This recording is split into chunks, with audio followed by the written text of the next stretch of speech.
ঠাকুর, মা ও স্বামীজির চরণে প্রণাম নিবেদন করে এই দিব্যত্রয়ী সকল ভক্তদের জন্য পাঠ করছি উদ্বোধন কার্যালয় থেকে প্রকাশিত শ্রী ম কথিত শ্রী শ্রী রামকৃষ্ণ কথামৃতর কিছু বিশেষ অংশ।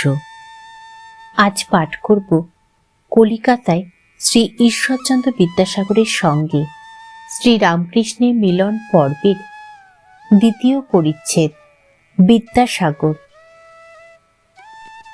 সিঁড়ি দিয়া উঠিয়া একেবারে প্রথম কামরাটিতে, অর্থাৎ উঠিবার পর ঠিক উত্তরের কামরাটিতে ঠাকুর ভক্তগণ সঙ্গে প্রবেশ করিতেছেন। বিদ্যাসাগর কামরার উত্তর পার্শ্বে দক্ষিণাস্য হইয়া বসিয়া আছেন। সম্মুখে একটি চারকোনা লম্বা পালিশ করা টেবিল, টেবিলের পূর্বধারে একখানি পেছন দিকে হেলান দেওয়া বেঞ্চ, টেবিলের দক্ষিণ পার্শ্বে ও পশ্চিম পার্শ্বে কয়েকখানি চেয়ার। বিদ্যাসাগর দু একটি বন্ধুর সহিত কথা কহিতেছিলেন। ঠাকুর প্রবেশ করিলে পর বিদ্যাসাগর দণ্ডায়মান হইয়া অভ্যর্থনা করিলেন। ঠাকুর পশ্চিমাস্য টেবিলের পূর্ব পার্শ্বে দাঁড়াইয়া আছেন, বাম হস্ত টেবিলের উপর, পশ্চাতে বেঞ্চখানি। বিদ্যাসাগরকে পূর্ব পরিচিতের ন্যায় এক দৃষ্টে দেখিতেছেন ও ভাবে হাসিতেছেন। বিদ্যাসাগরের বয়স আন্দাজ 62-63। ঠাকুর শ্রীরামকৃষ্ণ অপেক্ষা 16-17 বৎসর বড় হইবেন। পরনে থান কাপড়, পায়ে চটি জুতা, গায়ে একটি হাতকাটা ফ্লানেলের জামা, মাথার চতুষ্পার্শ্ব উড়িষ্যাবাসীদের মতো কামানো।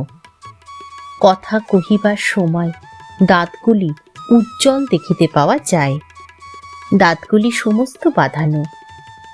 মাথাটি খুব বড়, উন্নত ললাট ও একটু খর্বাকৃতি। ব্রাহ্মণ, তাই গলায় উপবীত। বিদ্যাসাগরের অনেক গুণ। প্রথম, বিদ্যানুরাগ। একদিন মাস্টারের কাছে এই বলতে বলতে সত্য সত্য কেঁদেছিলেন।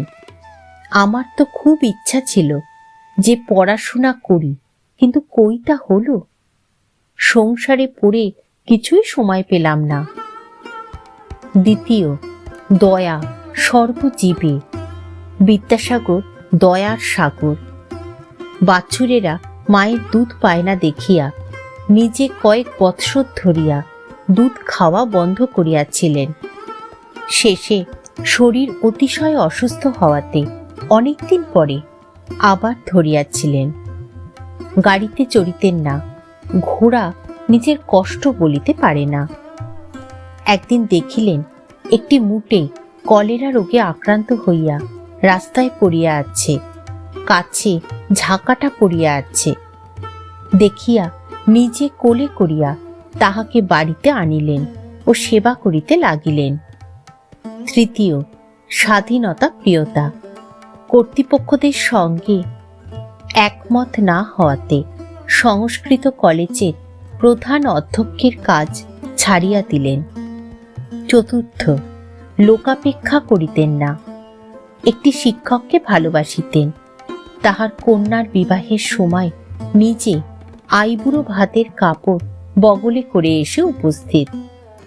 পঞ্চম, মাতৃভক্তি ও মনের বল। মা বলিয়াছেন, ঈশ্বর, তুমি যদি এই বিবাহে, অর্থাৎ ভ্রাতার বিবাহে না আসো, তাহলে আমার ভারী মন খারাপ হবে। তাই কলিকাতা হইতে হাঁটিয়া গেলেন। পথে দামোদর নদী, নৌকা নাই, সাঁতার দিয়া পার হইয়া গেলেন। সেই ভিজা কাপড়ে বিবাহ রাত্রেই বীরসিংহে মার কাছে গিয়া উপস্থিত। বলিলেন, মা, এসেছি। ঠাকুর ভাবাবিষ্ট হইতেছেন ও কিয়ৎক্ষণ ভাবে দাঁড়াইয়া আছেন। ভাব সংবরণ করিবার জন্য মধ্যে মধ্যে বলিতেছেন, জল খাবো। দেখিতে দেখিতে বাড়ির ছেলেরা ও আত্মীয় বন্ধুরা আসিয়া দাঁড়াইলেন।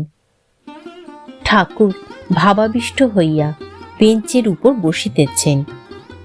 একটি 17-18 বছরের ছেলে সেই বেঞ্চে বসিয়া আছে।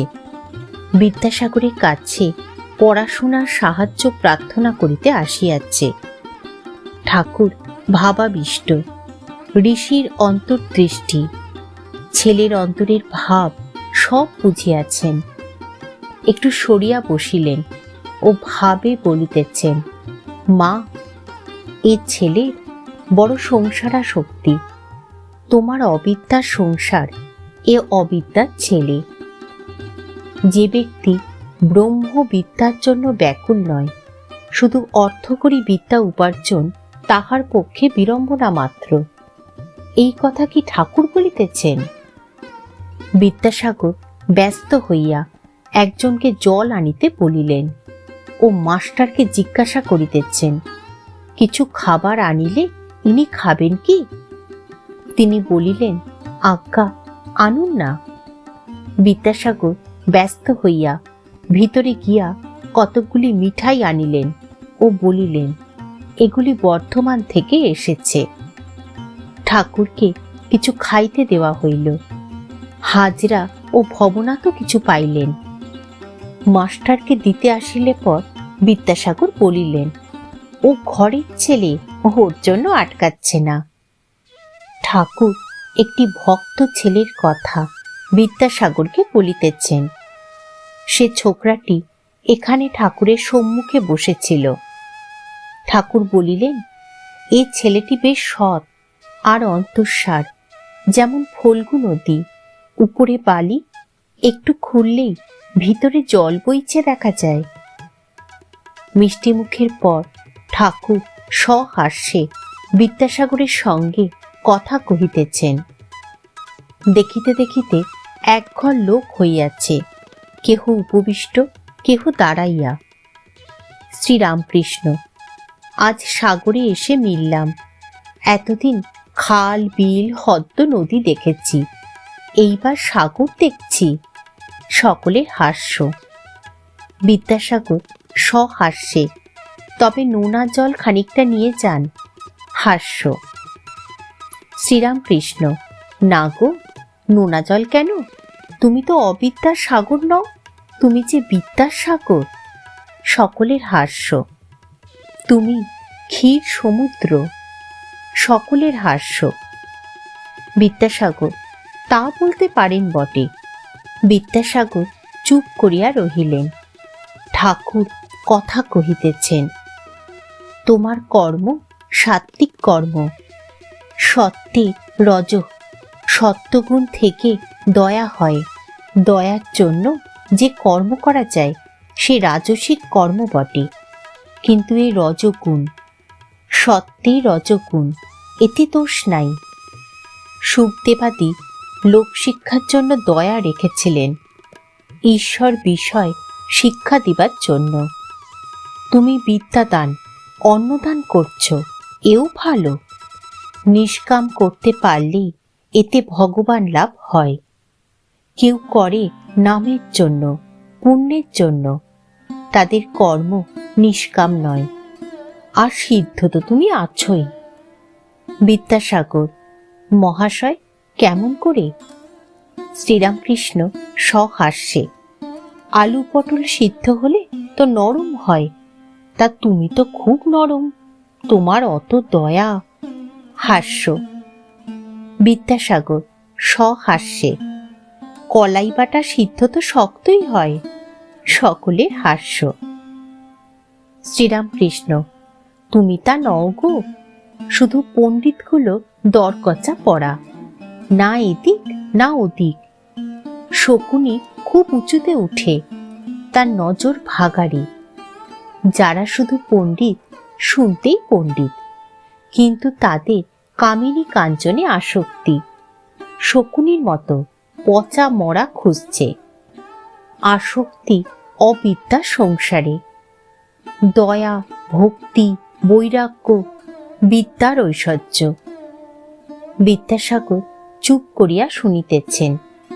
সকলেই এক দৃষ্টে এই আনন্দময় পুরুষকে দর্শন ও তাহার কথামৃত পান করিতেছেন। ঠাকুর, মা ও স্বামীজির চরণে প্রণাম নিবেদন করে শেষ করছি আজকের পাঠ।